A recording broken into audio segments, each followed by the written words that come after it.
So as we take a look, again, 1736, Bellevue Farms Almshouse is founded.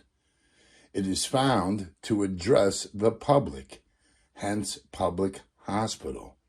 The address, 462 First Avenue, 10016. 1736, 6 beds, almshouse. Columbia School of Medicine, aptly named Columbia University Medical Center. And finally today, Columbia University, Valgelos College of Physicians. From Columbia unto Bellevue Farms, until present-day Bellevue Hospital, it is the oath of our medical industry that has been altered. How many times and when? You see, virus, viro,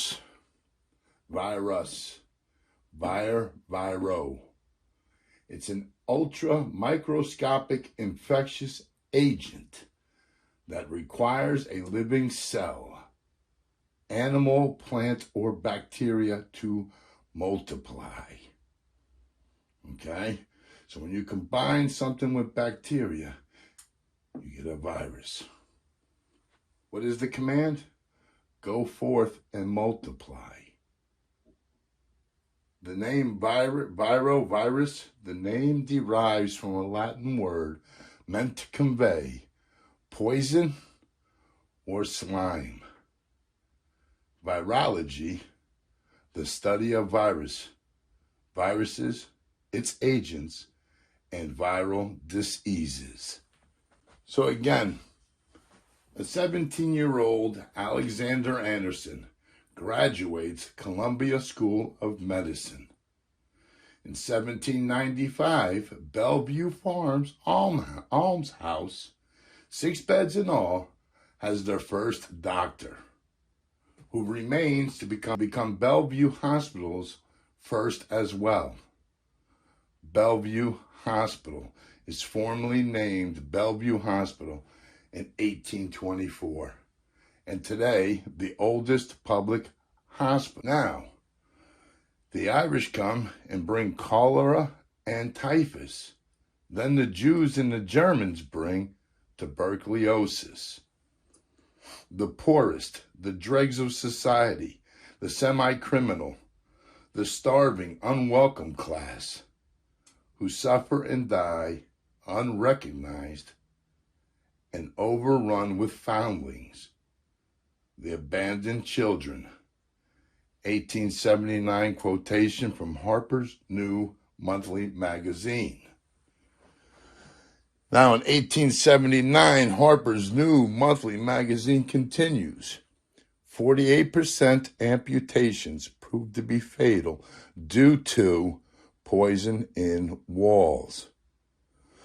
They go on, souls wasted, drifting through the agonies of disease towards unpitied and unremembered deaths.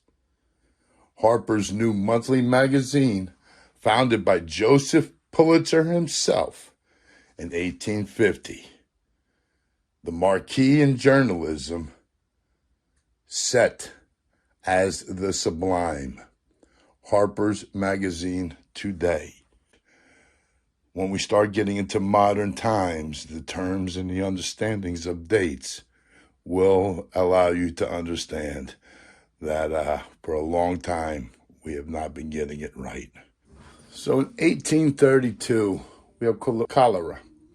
1850, Pasteur, with a microscope, sees that food spoilage is not just something spontaneous. In 1855, the third plague, yellow fever. 1875, Fiji measles. 1880, rubella measles, Black Death. Again, color. 1889, Russian flu epidemic. 1889, the flu pandemic. 1918, Spanish flu, pandemic, World War I. 1930, research work begins on a flu vaccine. Work, like as in employment. So it begins on a flu vaccine. 1945, trials on our troops begin. So as we were discussing, Bellevue Hospital in New York City being the oldest public hospital, year 1887, first medical circumcision, very well. 1887, a young lady by the name of Nellie Bly, a reporter for New York World, another publication of the famous Joseph Pulitzer. She fakes like she is crazy by portraying a breakdown. Judge sends her 10 days in a madhouse. She witnesses, she sees, she writes about barbaric treatment. Leadbelly, a blues man, orchestrates a song called So Long, the Bellevue Blues. Both coin Maelstrom, state of confused movement, violent turmoil. Again, Maelstrom, a state of confused movement, violent turmoil. This is not the patients. It's the imposed environmental condition they are subject to in this project. So this great quote, only it is in irony of medical history that the transformation of polio into an epidemic disease occurred only in those industrialized countries in North America and Europe, even though they experienced significant improvements in hygiene during the 18th and 19th century. That would be the 1700s and the 18 to 1899 time period we were just going over. So let us look at polio. Poliomyelitis. Polio. Disease caused by poliovirus. Poliomyelitis, known as polio, is caused by the poliovirus. So polio is caused by the poliovirus. 1868, there's 14 cases in Oslo, Norway. 13 cases in North Sweden. Hitherto, quotations, word you don't hear much, but hitherto, up till now, or until the point in time under discussion. So up till now, there's been 14 cases in Oslo, 13 cases in North Sweden. They're known as sporadic cases. Infantile paralysis may be contagious. I ask, how do babies gather in 1868? Weren't midwives birthing children at home? But then, in 1894, 10 times larger outbreak. 1894, New York City, Boston, maybe Paris, London, big industrialized areas. Hold on, let's see. 1894, Vermont. Of all places, can you imagine that? Must have been the mooses. 1905, there's 1,031 cases in Sweden. 1911, 3,840 in Stockholm, Sweden. But here it's found to be in throats and small intestines. There's periodic phenomenon, epidemic. Periodic phenomenon, seasonal. Now, in the 1940s, 1950s, Western Europe and North America, they have summertime terror, annual epidemic. Okay, that means that it came every summer, one time after another. 1952, there's 21,000 cases. 1955, a cure? What, no neutralizer? This is the story of the patients or the subjects. Now, let's look at the industry, the work. In 1885, German zoologist Wilhelm Roux cultivates tissue from a chicken embryo. Okay. 1908, poliovirus was discovered. Venetian Karl Landsteiner. 1910, antibodies specific to the virus discovered as well. Discovered, uncovered. Okay.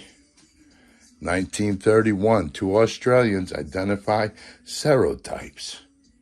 And in 1948, Harvard Medical School show how it could be grown in large amounts in tissue culture. So what this man began in 1885, they utilized in 1948 to cultivate massive amounts of the polio virus. So as we proceed through pandemics, epidemics, keyword influence, influenza. Flu is not just anything like the common flu that we get every year or the common cold. Influenza. Influenza is an adverse condition. Something that adversary comes in. It has its ability to become adverse. And when the adverse activity is finished, it is finished in an influenza. Influence, influenza. FDR, 39-year-old FDR at Campo Bella contracts polio on his family home on a Canadian island off the coast of Maine in the year 1921. The infantile paralysis, no more? So let's keep this all in the context. So the hospital that we are looking at has its first doctor. That doctor is educated at Columbia School of Medicine. Key word to remember is Columbia. We have newspapers. We have the articles written about Bellevue, which was the hospital that was overseen or founded by one Alexander Anderson. Those newspapers are Harper's New Monthly Magazine and New York World. New. Get it? Yeah, new. Okay. New York World.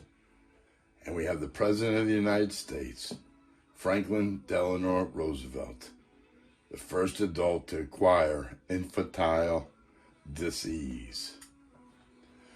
So let us consider in 1795 to 1826, Alexander Anderson, Columbia School of Medicine, 17-year-old when he graduates. 1870, the microscope reveals the microscopic kingdom. 1921, Franklin Delano Roosevelt contracts polio.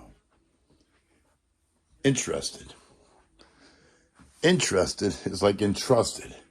So when you're entrusted with something, you're giving something to care for it. Interested is the same when you don't want it to be found. The interesting points of contention. Here sets the context. 1870, Lord John Campbell, in the late 1870s, determines that Canada required a cultural institution to promote national scientific and development. In 1882, it is his personal patronage that founded this institution. 1883, it is incorporated by Canadian Parliament. This founded institution, it imitated the model of the London branch. Model what?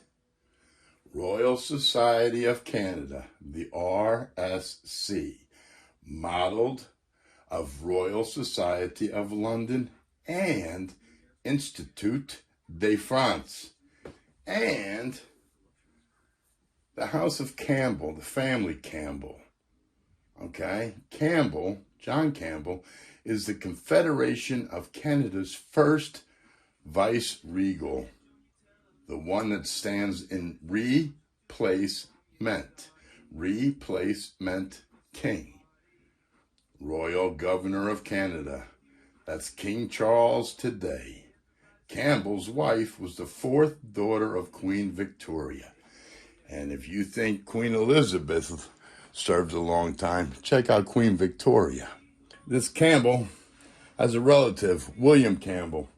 And William Campbell is rewarded this title as he departs his last job of employment, the work. Okay, what does that mean? William Campbell was Nova Scotia, New Scotland's governor from 1766 to 1773. Yet, at the outbreak of our U.S. Revolution, he becomes the last royal governor of South Carolina, 1775. So the Campbell family is well connected.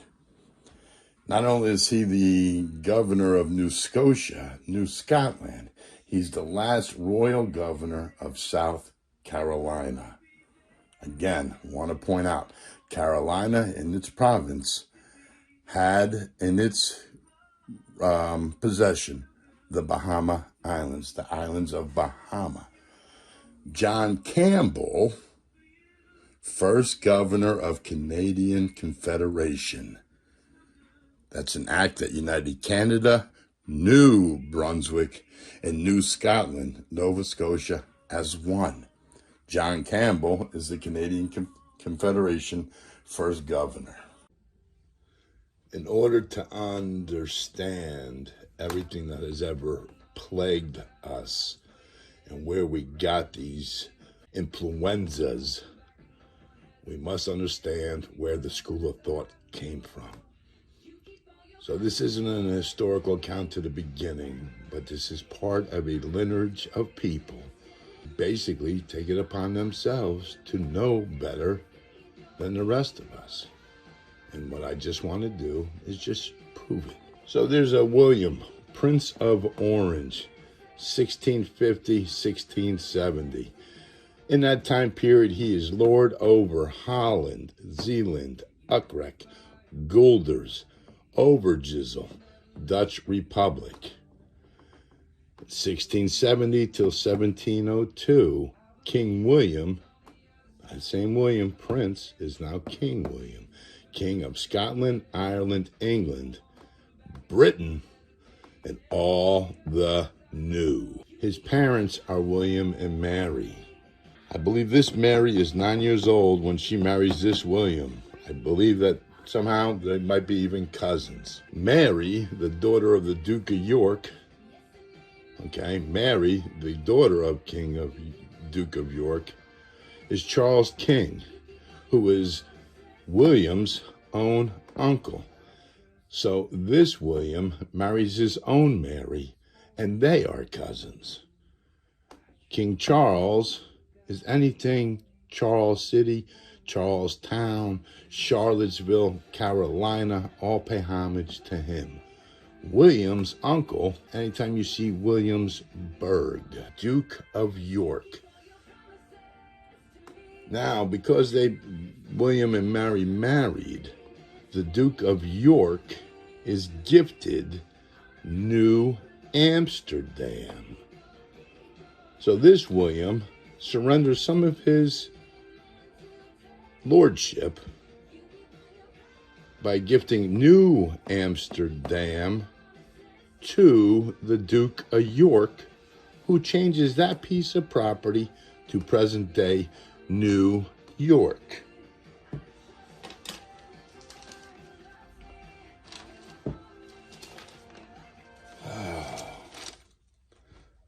So not only is he the King of Scotland, okay, he's the Duke of Orange.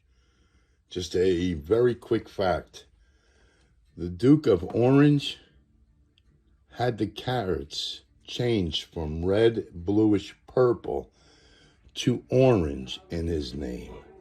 That's the first time that I ever heard of genetically modified food. So our carrots have been orange to pay homage to William. Okay. Now, getting to the news. Okay. This Duke of Argyll holds the interesting facts of the school of thought that was brought to this land. Okay, Canada, USA, Bahamas, and all the newness of the continent. Now we have New Plymouth, New Hampshire, New Amsterdam, New York, New Jersey, New Sweden, which you know as Delaware. We have New France 1, New France 2. New France 2 is what?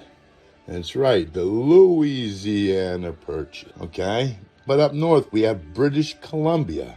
It's where we get the Britannica. You have New Brunswick. You have Nova Scotia, which is New Scotland, and New Zealand. So New York Forward delivers the means of the facilitating what has been previously facilitated to the new facilities being established for New World smallpox. This Prince of Orange sets into place dukeships. Those are when you break up property and you put somebody in charge. This Prince of Orange, which became king, sets up Duke of Argyll, which is basically to say King of Scotland. The empire expands and they come off of Europe and they hit the world. They come and they open up hospitals, but not hospitals that you would think. These are strictly research and development ventures. Okay. So the Duke of Orange oversees the whole entire empire. Duke of Argyll, Scotland. Then the Duke of Argyll becomes a dukedom, as he is granted not only Scotland, but New Scotland as well. This Duke of Argyll, William, has a military assignment in India. After that is completed, that assignment, he's brought to the North America, and he is granted governorship over Nova Scotia. Nova Scotia. Key word to say New Scotland. During that stay, he is brought to South Carolina, where he meets his wife and gets married. Nova Scotia is Scotland. Royal Imperial Society for the Loyalists. After departing South Carolina, he grants Campobello to one Owen Williams, who, punning his name, names the island. Okay? Now, the reason I said it to you is this William, Duke of Argyll, okay, is the last royal governor of South Carolina. The first president of South Carolina sends him on his way on the HMS Tamar, which departs and heads up to Canada. If we were to see and check the hospitals at Philadelphia, Penn Medical Center, Bellevue Hospital, Columbia Medical, Harvard, Cambridge, Massachusetts, Oxford, Emory, Georgia. I'm not sure who was teaching at the University of Vermont Medical or how they got their accreditation. But all these hospitals here trace back to time periods in universities in Europe that they go and they spend time and bring what they learned here. Okay? But what's important to follow is the dates and times coming forward. These are all the 1700s. So previously to 1700, they have these universities. Go check where those time periods that we've gone over and see what diseases you see in that time period and see if they haven't branched off other universities like we have here in different parts of the world or different parts of Europe. Okay, following them back in history brings us to what we would say would be present day Germany, France, Spain. Okay, so again, these are all have been set up for research and development. When we look at John Campbell again, okay, as John Campbell finds himself north of our border, we'll start to understand how all of these, all right, came to be and why it was needed. And it's crazy, crazy, crazy. But polio is the gift that they gave us. So to better understand the school of thought that we were dealing with throughout history, let us take Eton College, 1440. 7 orphaned boys become king's scholars. Okay, they are known, it is known as King's College. Now, coming forward, as we were discussing, the Royal Society of Canada, 1883, that mimicked the Royal Society of London, which mimicked the Royal Society of Edinburgh. Throughout history, there's been a Royal Society. Okay, Royal Societies are global. What we're dealing with today are Royal Society loyalists, which in 1440, as previously stated, King's College, it is the prototype for Europe. 1500, 1600 is the first generations of the scholars. North America, United States, Canada, Virgin Islands, okay, the Caribbean, 1600 to present day, was the expansion from Europe to the North American continents. Okay, the religious funding was secured for this by the Campbell clan with the marriage of Marx into the family. Marx, Darwinism. Darwinism is the mechanism that would financially fuel their well-being. John, the 9th Duke of Argyll, sets, as he's in the position of Governor General.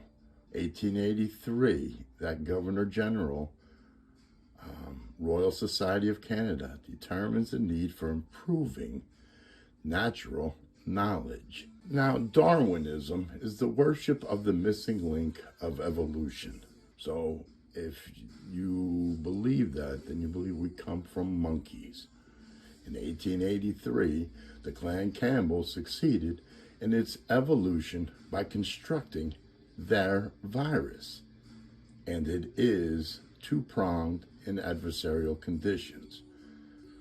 In 1880, the California cyclone, okay, World War II, there's a cyclone, which is the sister to this California cyclone. If we were to look, I am sure that there's plenty of medical facilities that came to exist. Guarantee you, they're near a railroad. I guarantee you that railroad comes from the East Coast, bringing back raw materials, and then those raw materials are brought back in the form of a compound or a synthetic. 1868, polio. Polio has 14 cases in Oslo, Norway, and 13 cases in North Sweden. Just because they say they discovered the California cyclone in 1880, somebody had to start somewhere to get to the final product. 1868, 13 cases in Sweden, 14 cases in Norway. Now, on the other side of our continent, in 1894, Vermont, of all places, has 130 cases of an infantile paralysis. Okay? In 1905, 1,031 cases in Sweden. And in 1911, there were 3,840 cases, an epidemic. As all this was coming into existence, it wasn't until 1908 that polio specifically was discovered in Venice, Carl Landsteiner. Okay, if we go and we look at his medical upbringing, I am sure that within the compounds of what they had, he is another one. Okay, trained under the same school of thought. Now, 1910, 2 years later, antibodies specific to the virus are discovered. Okay, so now we know why it does what it does to the body. In 1921, first adult case of an infantile disease occurs to a gentleman born in 1882, but at the age of 39 years old, Franklin Delano Roosevelt contracts polio on Campo Bello Island at a family home, at the family home. William, John, and Roosevelt, Babylon and Hyde Park, New York. You can find plenty of material to read exactly what has transpired. Roosevelt Park is in that general facility as well, still there today. Now, what this I just wanted to show is, as we go forward in looking at this, the orchestration of viruses is very much doable and has been done since then. They say they got 200 different viruses for the common cold. It's like a recipe. You add this, this, and this, you come up with something. If my goal is to put a smile on your face, then that soup must be hearty, fresh, and robust in order for your body to enjoy it. Now, that's on the well side. On the side of illness, in our inner terrain, there are chemical composites that can be drawn into existence, especially with the use of the microscope, where they can hone in and allow an environment to allow sick fishies, like in a pond. It's the same thing in our body. You have one sick fish, it's called an infection. You have multi-infections, there. When you have something in the intestines and you have more than one condition or one adversary, it multiplies into a greater, to ultimately decomposition or dematerializing. Okay?